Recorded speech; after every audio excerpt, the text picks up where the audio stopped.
Après donc les notions de phénotype et de génotype. Le génotype, c'est les caractères cachés, l'ensemble des caractères bien sûr qui sont de l'individu, qui sont bien sûr cachés. Et le phénotype, c'est ce qui apparaît de ces caractères. C'est ce que l'on voit. On voit que Khadija est de teint clair, Al-Amin est de teint noir, etc., etc. Teint noir, teint clair, ça, c'est ton phénotype, c'est ce qui apparaît. Ton génotype, c'est tous les caractères que tu as en toi, qu'ils apparaissent ou qu'ils n'apparaissent pas. Les caractères cachés, bien sûr, généralement. J'avais tout à l'heure dit race pure, maintenant on va voir ce qu'est une race qui n'est pas pure, qu'on appelle race hybride. On ne dira pas impure, on dira hybride. Le contraire de homo-allélique, c'est hétéro-allélique.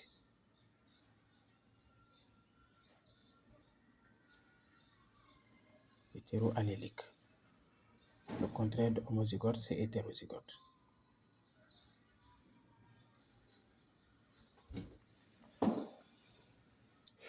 Donc quand on dit qu'un individu qui est hybride, moi njaxas la quoi, du race pure. Moi yorul le même allèle, yorul les mêmes gènes. Par exemple, un individu qui est grand A sur petit a, ces deux allèles sont différents. On verra pourquoi. Donc c'est pas parce que ñaar yëpp A la que c'est le même allèle. Qui A majuscule, qui A minuscule. On verra après pourquoi le majuscule, pourquoi le minuscule et qu'est-ce qui fait la différence.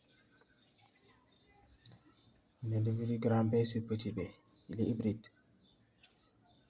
Parce que l'allèle dominant, il est en majuscule, l'allèle récessif, il est en minuscule. Kon ñaari bokkul. Donc hybride daal mooy koo xamante ne si nii ñaari lettres yi nekk ci numérateur bi ak dénominateur bi du benn. Wala binduñu leen de la même manière. Loolu hybride. Bu dee même lettre bi te binduñu leen de la même manière. Parce que bu doon petit a sur petit a la lii race pure la. Mais grand A sur petit a du race pure, hybride la.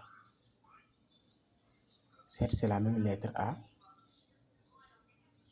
Mais buñ nee race pure mooy koo xam ne lettres yi ñaar yëpp dañ ko bind majuscule wala ñaar yëpp minuscule ba pare mu nekk même lettre.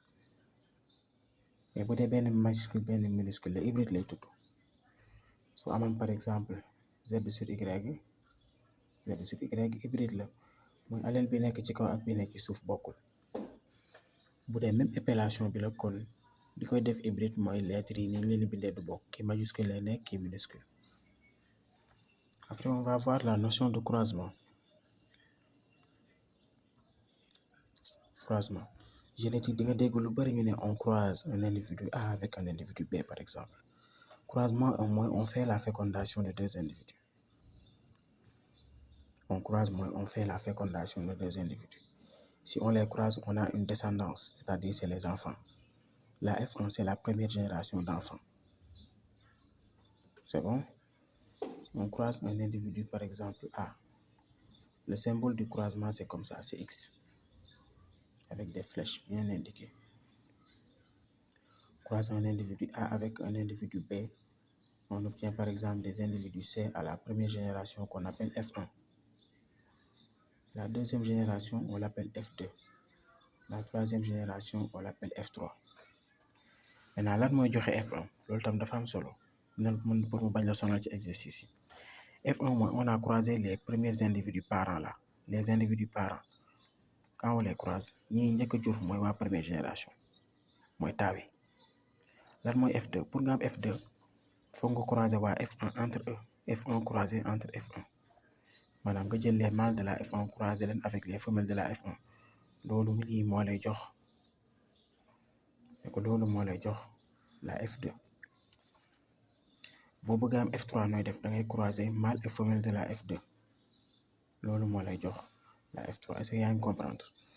Donc boo jëlee benn individu de la F1 croiser ko ak beneen individu, génération bi nga am du tudd F2. génération boobu du am tour da nga naan la génération suivante rek ngay wax. J'espère que tu me comprends bien. Donc bu ñu nee croisement mooy on fait la fécondation de deux individus pour avoir des individus fils, taaw digg ak caat. mën naa ne taaw mooy waa F1 waa digg ñooy F2 waa caat yi ñooy F3 par exemple bu fekkee yegg na foofu.